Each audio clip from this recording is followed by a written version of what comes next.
Il 1° maggio il governo farà partire il progetto Garanzia Giovani sul lavoro. Il ministro Giuliano Poletti lo ha promesso oggi in Veneto, intervenendo prima a Padova all'assemblea della Lega Coop e quindi a Treviso, dove ha incontrato sindacati, imprenditori e sindaci.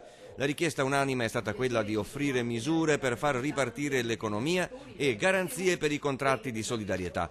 Con il progetto del governo, ha risposto Poletti, per la prima volta ci si prende carico dei giovani che finiscono o interrompono gli studi e non trovano occupazione. A ognuno di loro verrà fatta una proposta di lavoro, o di stage, di apprendistato o di autoimprenditoria. La prima comunicazione la facciamo alle imprese perché si iscrivano, in modo tale che quando i giovani si iscriveranno noi avremo a lato un'offerta delle imprese e potremo dire a questi giovani: ok, tu sei disponibile a fare l'apprendista, guarda che nel tuo paese ci sono 3 imprese che cercano apprendisti o sono disponibili a farti fare l'apprendista. Nessuno, ha detto Poletti, deve stare a casa ad attendere il governo. Diamogli una ragione per mettere i piedi giù dal letto. Va invertita la tendenza del 2014, anno record per la disoccupazione giovanile, ha ribadito il ministro. Non possiamo solo pensare a sussidi e a politiche di sostegno del reddito. L'obiettivo che ci diamo è che il 2014 sia l'anno che inverte questo numero, e cioè passa da un saldo dove quelli che perdono il posto sono più di quelli che